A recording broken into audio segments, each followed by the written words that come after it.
नमस्ते प्यारे बच्चों, इतिहास के इस वीडियो में मैं आप सभी का स्वागत करती हूँ। प्यारे बच्चों, इस पाठ में हम लोग ये पढ़ेंगे कि भारत के सम्मुख कौन कौन सी आंतरिक चुनौतियां हैं। तो पाठ 3 है भारत के सम्मुख आंतरिक चुनौतियां। इसके बारे में हम जानकारी प्राप्त करेंगे। आइए देखते हैं भारत के सम्मुख आंतरिक चुनौतियां। प्यारे बच्चों, आंतरिक चुनौतियां कौन कौन सी? तो सबसे पहले पंजाब में संतोष से शुरू हुआ है। उसमें आनंदपुर साहिब प्रस्ताव था।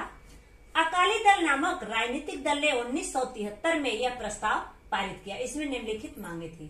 प्यारे बच्चों, 1973 में ही भारत में असंतोष फैला हुआ था और उसमें आनंदपुर साहिब एक प्रस्ताव पारित किया। कौन पारित किया था? अकाली दल का राजनीतिक दल। उसमें कुछ मांगे थी। उसके क्या मांगे थी? चंडीगढ़ पंजाब को दिया जाए। अब चंडीगढ़ पंजाब को दिया जाए, ये मांगे क्यों किया गया? क्योंकि पंजाब और हरियाणा पहले एक था और उसकी राजधानी चंडीगढ़ है। पंजाब और हरियाणा पहले एक ही में था राज्य और उसकी राजधानी चंडीगढ़। अब ये देखिए कि पंजाब और हरियाणा की राजधानी भी चंडीगढ़ है और चंडीगढ़ एक केंद्र शासित राज्य है, इसलिए चंडीगढ़ की राजधानी चंडीगढ़ है। तो ये पंजाब ने मांग किया था उस समय कि चंडीगढ़ सिर्फ मुझे दिया जाए, लेकिन चंडीगढ़ पंजाब और हरियाणा दोनों की राजधानी है। अगली मांग है अन्य राज्यों के पंजाबी भाषी प्रांत पंजाब में सम्मिलित किया। अन्य राज्यों में जो है पंजाबी भाषी प्रांत हैं उसको पंजाब में मिला दिया जाए। अगला था सेना में पंजाबी भाषियों की संख्या बढ़ाई जाए। सेना में पंजाबी भाषियों की संख्या बढ़ाई जाए, मतलब अधिक से अधिक संख्या पंजाबियों की जाए। अगला, पंजाब राज्य को अधिक स्वायत्तता दी जाए और पंजाब राज्य को अधिक अधिकार दिया जाए। पंजाब राज्य से संबंधित अधिक से अधिक अधिकार दिया जाए। प्यारे बच्चों, आइए देखते हैं 1977 में कौन सी दो मांगे थी। तो नदी के पानी के बंटवारे में पंजाब को अधिक पानी दिया जाए। नदी के पानी कौन सी नदियां थी? तो झेलम, चेनाब, रावी, ब्यास, सतलज, ये जो 5 नदियां थी उसमें से पंजाब की मांग थी कि जब पंजाब और हरियाणा का बंटवारा हुआ तो पंजाब की मांग थी कि हरियाणा की अपेक्षा पंजाब को अधिक पानी दिया जाए। दूसरा, अमृतसर शहर को पवित्र शहर का खिताब दिया जाए। अब देखेंगे पवित्र शहर का खिताब, जैसे बनारस में काशी को दिया गया है, मथुरा को दिया गया है, फिर हरिद्वार को दिया गया है, तमिलनाडु में कांचीपुरम को दिया गया है। इसी प्रकार अकाली दल की मांग थी कि अमृतसर शहर को भी पवित्र शहर का खिताब दिया जाए। पंजाब में असंतोष। 1980 में पंजाब में स्वतंत्र खालिस्तान आंदोलन प्रारंभ हुआ। अकाली दल के नेता संत हरचरण सिंह लोंगोवाल स्वर्ण मंदिर में बैठकर अपने कार्यकर्ताओं का आंदोलन के लिए मार्गदर्शन करते थे। कट्टर खालिस्तानवादी जरनैल सिंह भिंडरावाले सशस्त्र आतंकवादी गतिविधियां करता था। 1981 में संपादक लाला जगत नारायण की हत्या के आरोप में भिंडरावाले को बंदी बनाए जाने के कारण पंजाब की स्थितियां बिगड़ने लगी। प्यारे बच्चों, 1980 में इंदिरा गांधी उस समय प्रधानमंत्री बनी थी। पंजाब में स्वतंत्र खालिस्तान आंदोलन शुरू हो गया। स्वतंत्र खालिस्तान की मांग करने लगे पंजाब में। अकाली दल के नेता उस समय थे संत हरचरण सिंह लोंगोवाल। ये स्वर्ण मंदिर में बैठकर अपने कार्यकर्ताओं का आंदोलन के लिए मार्गदर्शन कर रहे थे। वहीं दूसरी तरफ कट्टर खालिस्तानवादी जनरल सिंह भिंडरावाले सशस्त्र आतंकवादी गतिविधियां करता था। ये क्या करता था? वहां पे हिंसात्मक गतिविधियों को अंजाम दे रहा था भिंडरावाले। 1981 में संपादक लाला जगत नारायण की हत्या के आरोप में उसको गिरफ्तार कर लिया गया। इसके कारण पंजाब की स्थिति और बिगड़ने लगी क्योंकि लोगों में और असंतोष उत्पन्न हो गया। वो जितने आतंकवादी दल थे वो सारे आतंकवादी दल जो है हिंसात्मक गतिविधियां शुरू कर दी तेजी से। अगला है operation blue star. Operation blue star में अकाल तख्त में भिंडरावाला आश्रय लेकर स्वर्ण मंदिर परिषद को अपने नियंत्रण में कर लिया और आतंकवादी गतिविधियां प्रारंभ कर दी। कौन? भिंडरावाले। उसके साथ और भी जो आतंकवादी दल था वो सारे लोग के सहयोग से यह स्वर्ण मंदिर में क्या किया? आतंकवादी गतिविधियों को अंजाम देना शुरू कर दिया। आतंकवादियों को स्वर्ण मंदिर से बाहर खदेड़ने का कार्य मेजर जनरल कुलदीप सिंह बरार को सौंपा गया। प्यारे बच्चों, आतंकवादियों को स्वर्ण मंदिर से बाहर खदेड़ने का कार्य इंदिरा गांधी ने क्या किया, जब ऐसे आतंकवादी गतिविधियों को अंजाम देना शुरू कर दिया भिंडरावाले उसके और भी दल, तो इंदिरा गांधी ने सैनिक की कार्यवाही शुरू कर दी। उसमें जिम्मेदारी उन्होंने मेजर जनरल कुलदीप सिंह को दी। इस सैनिक की कार्यवाही में भारतीय सेना ने विलक्षण संयम बरतते हुए अपना कार्य बड़ी कुशलता पूर्वक किया। भिंडरावाले के साथ साथ अन्य दूसरे आतंकवादी भी मारे गए। इसके बाद वर्ष 1986 में जब राजीव गांधी की सरकार थी, उस समय स्वर्ण मंदिर में पुनः एक बार आतंकवादियों के विरुद्ध कार्रवाई करनी पड़ी। इसे ऑपरेशन ब्लैक थंडर कहते हैं। कालांतर में पंजाब में शांति स्थापना के कार्य को गति मिली। अगला है पूर्वोत्तर भारत की समस्या। इसमें पूर्वोत्तर भारत में कौन से प्रदेश हैं? तो असम, सिक्किम, अरुणाचल प्रदेश, नागालैंड, मेघालय, मिजोरम, मणिपुर और त्रिपुरा, इन 8 राज्यों के समूह को पूर्वोत्तर भारत कहते हैं। इसमें वंश, भाषा और संस्कृति की विविधता वाली इस क्षेत्र की जनजातियों को भारत की मुख्य धारा से जोड़ना आवश्यक है। यह ऐसा प्रधानमंत्री जवाहरलाल नेहरू ने सोचा कि ये आवश्यक है कि इनको मुख्य धारा में जोड़ा जाए। पंडित जवाहरलाल नेहरू ने 1954 में नेफा, जिसको पूर्वांचल कहते हैं, नामक क्षेत्र का गठन किया। संविधान की 6ठी अनुसूची में इस क्षेत्र के विषय में विशेष प्रावधान किया गया। 1965 में इस क्षेत्र का उत्तरदायित्व विदेश मंत्रालय को सौंपा गया। प्यारे बच्चों, ये जो पूर्वांचल है, यह प्रदेश भारत और चीन की सीमा पर स्थित और असम के उत्तर दिशा में बसी जनजातियों का प्रदेश है। पंडित जवाहरलाल नेहरू की मान्यता थी कि इस क्षेत्र की जनजातियों का विकास उनकी संस्कृति को सुरक्षित रखकर ही करना होगा, तभी जाकर के वहां का विकास हो पाएगा। अगला है पूर्वोत्तर परिषद कानून। वर्ष 1971 में बने पूर्वोत्तर कानून के अनुसार पूर्वोत्तर परिषद को निम्नलिखित कार्यों के विषय में केंद्र सरकार को सलाह देना था। उसमें पहला, आर्थिक तथा सामाजिक क्षेत्र में समान हित। दूसरा, अंतरराज्यीय परिवहन। अंतरराज्यीय परिवहन मतलब राज्य के अंदर जो बस आती जाती है, जैसे हमारे यहाँ देखोगे उत्तर प्रदेश राज्य परिवहन है, यहाँ पर भी है, तो वैसे ही अंतरराज्यीय परिवहन मतलब आने जाने यातायात का साधन यहाँ पे है अंतरराज्यीय परिवहन का। और बिजली और बाढ़ का नियंत्रण, बिजली की व्यवस्था किया जाए और बाढ़ पर नियंत्रण किया जाए। प्यारे बच्चों, पूर्वोत्तर के इन प्रदेशों को मुख्य धारा में समाविष्ट करने के लिए वर्ष 1971 में पूर्वोत्तर परिषद कानून बनाया गया।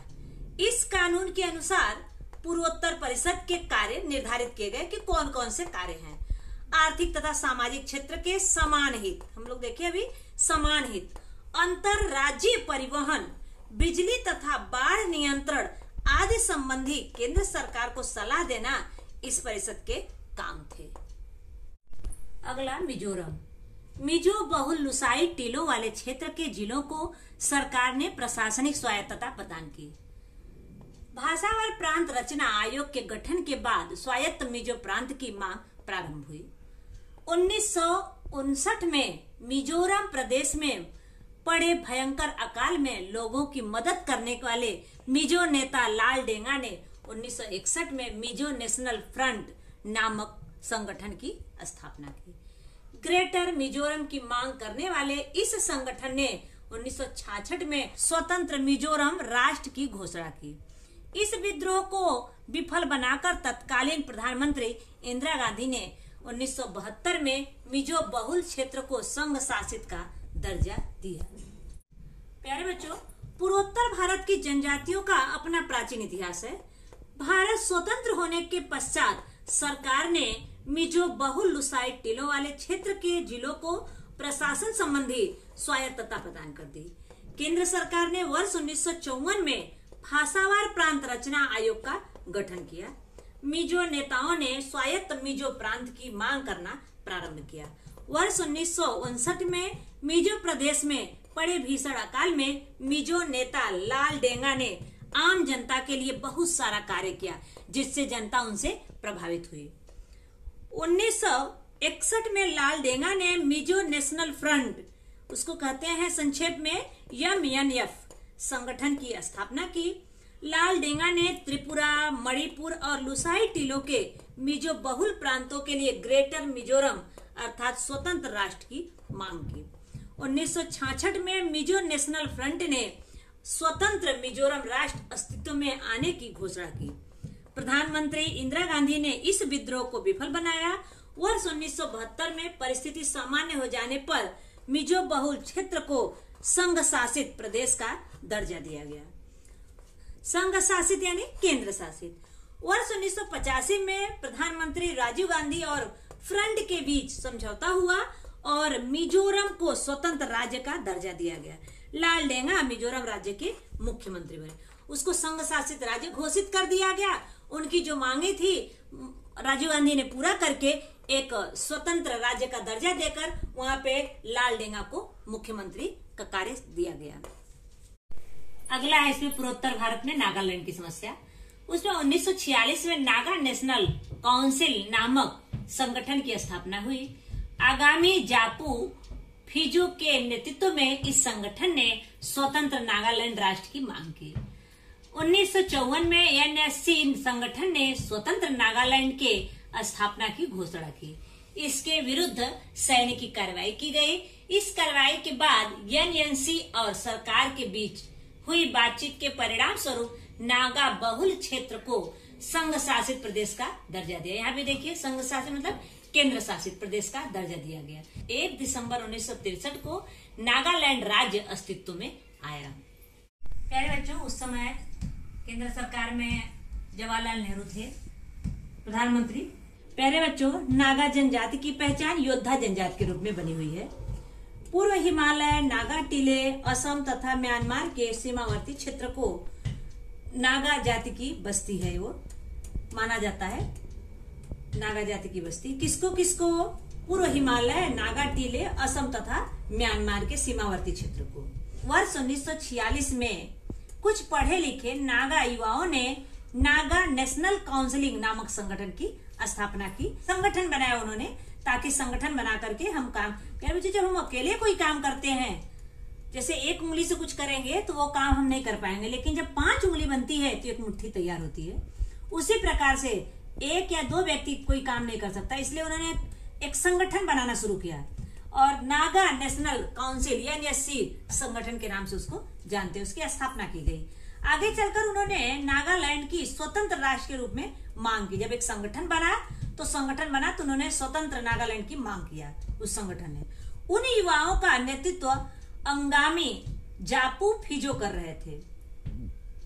वर्ष 1954 में एनएससी ने नागालैंड की स्वतंत्र राज्य की स्थापना किए जाने की घोषणा की। वर्ष 1955 में असम राइफल्स के सैनिकों और स्थानीय लोगों में हुई मुठभेड़ों को दबाने के लिए सैनिक की कार्रवाई कर दी गई। आपस में मुठभेड़ों किसमें? असम राइफल के सैनिकों और स्थानीय वहां के जो लोग थे उनके बीच में। केंद्र सरकार और एनएनसी के बीच बातचीत के अनेक दौर हुए। केंद्र सरकार ने नागा बहुल क्षेत्र को संघ शासित प्रदेश का दर्जा, इसको भी केंद्र शासित प्रदेश का दर्जा देना निश्चित कर दिया। किसने? सरकार ने। नेफा के नागा बहुल, अब नेफा कौन सा था हम लोग पढ़े वहां पे? पूर्वांचल।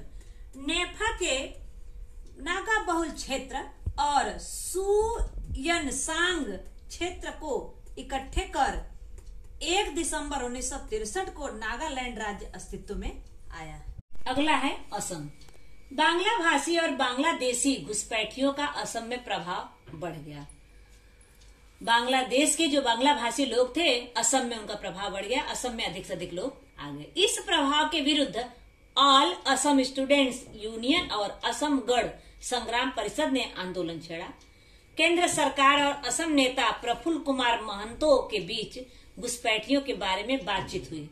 इस बातचीत के अनुसार बांग्लादेशियों को बाहर भेजने का निर्णय लिया।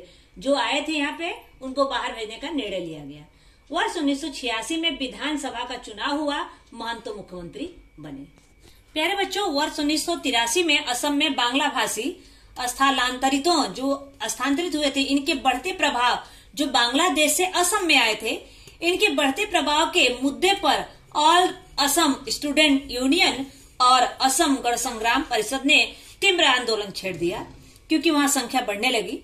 वर्ष 1985 में प्रधानमंत्री राजीव गांधी, केंद्र गृह मंत्री शंकर राव चौहान और असम नेता प्रफुल्ल कुमार महतो के बीच समझौता हुआ और असम के घुसपैठिए बांग्लादेशी नागरिकों को उनके स्थानों पर फिर से भेजना निश्चित हुआ कि जितने लोग आए हैं उनको फिर से बांग्लादेश भेज दिया जाएगा।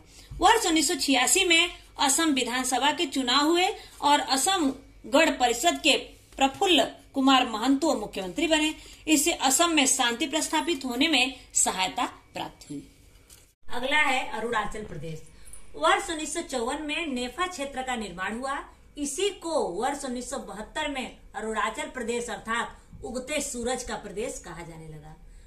20 फरवरी 1987 को अरुणाचल प्रदेश को स्वतंत्र संघराज्य का दर्जा दिया गया। प्यारे बच्चों देखेंगे, इनको भी स्वतंत्र संघराज्य का दर्जा अर्थात केंद्र शासित राज्य बनाया गया अरुणाचल प्रदेश। वर्ष 1954 में नेफा क्षेत्र की निर्मित हुई, नेफा क्षेत्र बनाया गया। वर्ष 1972 में इस अरुणाचल प्रदेश को उगते सूरज का प्रदेश कहा जाने लगा क्योंकि सूर्य वहीं से निकलता है, वहीं से शुरुआत होती है, दिखाई देता है वहां से एकदम क्लियर। 20 फरवरी 1987 को इसे स्वतंत्र संघराज्य का दर्जा दिया गया। वर्ष 1960 से 2000 की अवधि में पूर्वोत्तर भारत की यात्रा लोकतंत्र के परिपक्व होने में चलती रही। यह क्षेत्र केंद्र सरकार द्वारा चलाई गई विशेष योजनाओं, औद्योगिकीकरण और शिक्षा के प्रचार प्रसार के कारण प्रगति पथ पर आगे बढ़ रहा है। प्यारे बच्चों, हमने देखा कि किस तरह से 1973 में पंजाब में असंतोष की चिंगारी लग चुकी थी। 1973 में राजनीतिक दल में अकाली दल था। अकाली दल ने कुछ मांगे की थी 1973 में। उसके बाद 1977 में भी उसकी कुछ मांगे थी। उसके बाद 1980 में असंतोष चरम सीमा पे पहुंच गया और स्वर्ण मंदिर में आतंकवादी लोग जो थे स्वर्ण मंदिर में आश्रय लेकर हिंसात्मक गतिविधियों को अंजाम देना शुरू कर दिए थे। खून खराबा इतना बढ़ गया था कि इंदिरा गांधी को सैनिक की कार्रवाई करना पड़ा और सैनिक भेजकर वहां से उनको निष्कासित करने का काम शुरू हो गया। वो 3 जून से 6 जून तक वो चला 1984 में। उसी को ऑपरेशन ब्लू स्टार के नाम से जानते हैं। उसमें सारे आतंकवादी मारे गए भिंडरावाले के साथ। उसके बाद 1986 में फिर आतंकवादी आश्रय लेना शुरू कर दिए। फिर 1986 में भी सैनिक की कार्रवाई हुई और वहां पे आतंकवादी मारे गए। उसको ऑपरेशन ब्लैक थंडर के नाम से जाना जाता है। इस प्रकार हम लोग पंजाब के बारे में जानकारी प्राप्त की कि पंजाब में किस तरह से आतंकवादियों को स्वर्ण मंदिर से निष्कासित किया गया और पंजाब में शांति स्थापित हुई। इसके बाद हमने देखा किस तरह से पूर्वोत्तर भारत में समस्या थी। उसमें मिजोरम था, नागालैंड था, असम था, अरुणाचल प्रदेश था। किस तरह से मिजोरम में स्वतंत्र मिजोरम की मांग किए लोग, उसको भी संघराज्य घोषित किया गया। एक केंद्र शासित राज्य का दर्जा उसको दिया गया। वहां पर भी मुख्यमंत्री बने लालडेंगा। उसके बाद नागालैंड को भी एक संघ शासित राज्य का दर्जा दिया गया और उसके बाद असम में किस तरह से बांग्लादेश से बहुत सारे लोग वहां पे घुसपैठ करना शुरू किए। फिर राजीव गांधी और प्रफुल्ल महतो के बीच बातचीत हुई और ये बातचीत हुई कि किस तरह से इनको निष्कासित किया जाए। ये भी बातचीत होकर के एक निश्चित किया गया कि इनको यहाँ से निष्कासित किया जाएगा। उसके बाद अरुणाचल प्रदेश के बारे में हम लोग देखे कि किस तरह से अरुणाचल प्रदेश को भी संघ शासित राज्य घोषित किया गया। केंद्र शासित राज्य घोषित किया गया। संघ शासित को ही केंद्र शासित भी कहते हैं। केंद्र शासित राज्य घोषित किया गया। इस प्रकार पूर्वोत्तर भारत की समस्या के बारे में भी हमने जानकारी प्राप्त की। शेष अगले वीडियो में। धन्यवाद।